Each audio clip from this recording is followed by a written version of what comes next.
Hello, welcome to Women's Sports Cards, episode number 3.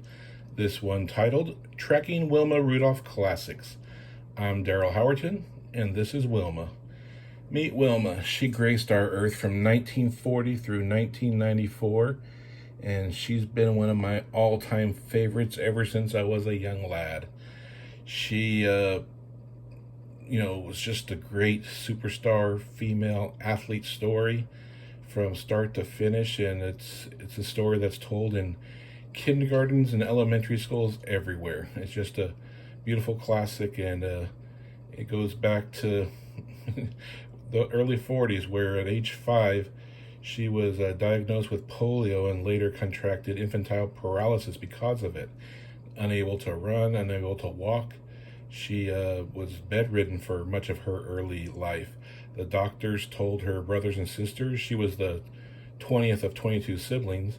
They told the mother and father that they needed to massage her legs to get back to the possibility of being able to walk with a brace again.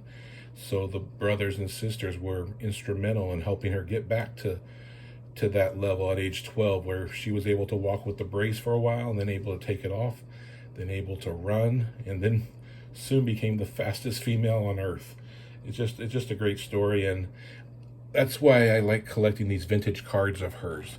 Not only is she one of my all-time favorites, but these cards could all be bought for under $100, which just blows my mind that one of the greatest athletes of the 20th century, that her women's sports cards can be had for anywhere between $20 to $85, like these three cards right here.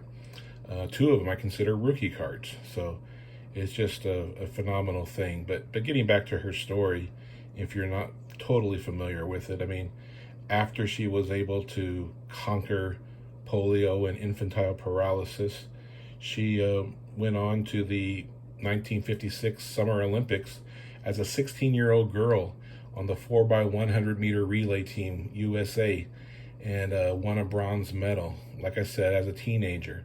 And then in 1960, she just captivated the world as television was finally being broadcast to a worldwide audience. She became an international star when she won the gold medal in the 100 meter dash, the 200 meter dash, and the 4x100 meter relay.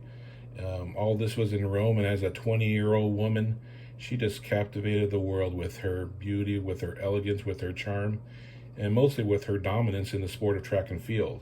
I mean, the 5'11", 130-pound sprinter from Tennessee truly became the first female athlete international TV star, much like the men did, because if you recall in that 1960 Olympics, that's really where Cassius Clay had his coming out party as a global icon, later known as Muhammad Ali, not to mention other superstars in rising like Oscar Robertson in basketball or Rayford Johnson in track and field.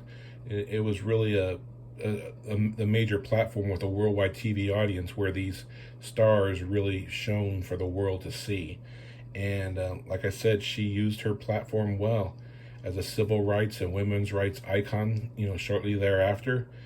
She is just a legend in so many ways, and I think these were best captivated in the autobiography Wilma, which came out in 1977, and I remember reading as a 10-year-old, in conjunction with a TV movie that came out that year on NBC, also called Wilma. And you can watch that on YouTube, and I highly suggest you do, not only for the Wilma Rudolph story, but also because there's so many Easter eggs in there worth watching. Like, the TV movie was directed by Bud Greenspan of Olympic fame, who later won the Lifetime Achievement Awards for his documentaries. He won it from the Directors Guild, from the Academy. He's just a legend. And then the movie starring Shirley Jo Finney playing Wilma Rudolph, I mean, she was just marvelous in that role. And she had a great connection with her mother in the movie, played by the legendary late Cicely Tyson, who just passed away recently.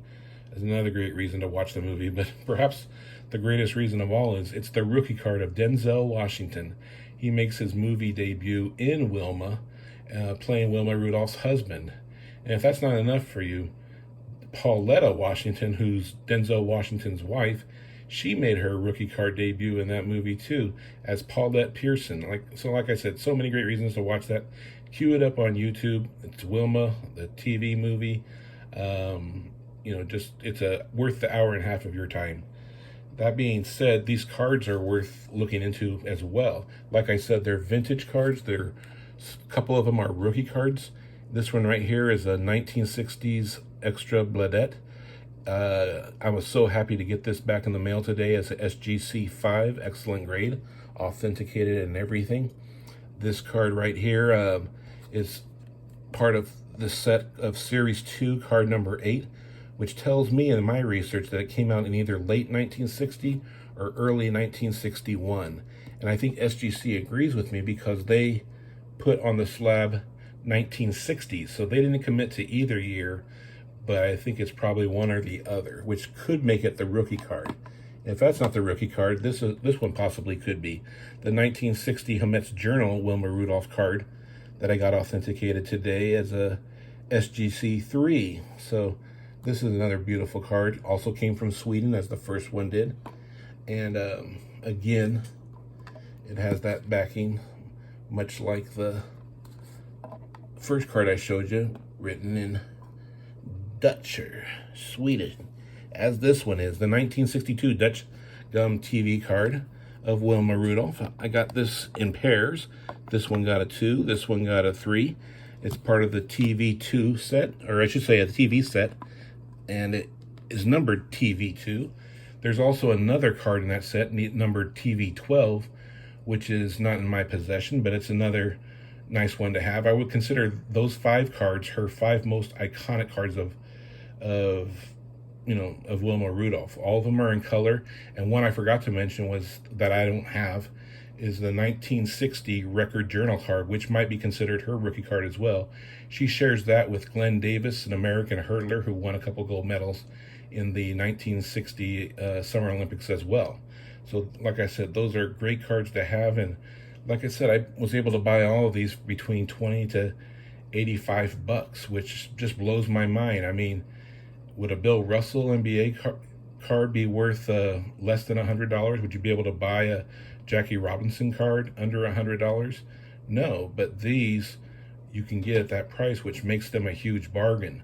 We've seen the cards of Serena Williams and Mia Hamm go from $100 to $20,000 in the case of the Sports Illustrated for Kids card of Serena, which came out in 1999, and same thing with the Mia Hamm card, the ESI for Kids card in 1994, which probably evaluates as a PSA 10 at $9,000.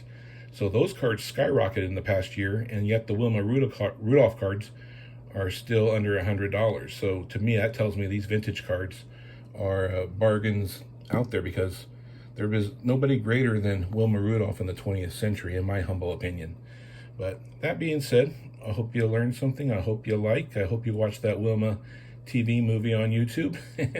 And anyway, thanks again. Make sure you like, subscribe, share if you enjoyed this. And God bless you for watching. Thank you.